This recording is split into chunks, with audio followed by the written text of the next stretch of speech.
Si Sara Duterte patuloy na tumitindig kahit anong paninira, lalo lang siyang sumisig habang sila'y nanginginig. Takot sa kanyang pag-angat dahil alam nila ang baho nila'y mabubunyag lahat. Sa likod ng ngiti may tapang na di matitinag, pag-asa ng bayan sa dilim may siyang liwanag. Mga kalaban nagtatago, ayaw masilip ang sala sa dami ng kabulukan. Baka sila'y mawala, ibalik ang laban kontra droga sa lansangan. Hustisya isigaw, di pwedeng palampasin ang kasalanan. Ghost project silang tad, ilabas ang katotohanan. Panagutin ang may sala para sa kinabukasan. Nanginginig na sila, ramdam ang pagbabago. Mga buhaya sa pwesto, unti-unting nagtatago. Panahon na para linisin ang maruming sistema.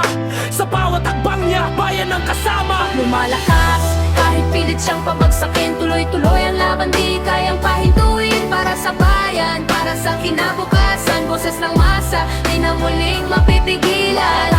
Kahit pilit siyang pabagsakin. Tuloy-tuloy ang laban, di kayang pahintuin. Para sa bayan, para sa kinabukasan. Boses ng masa, di na muling mapipigilan.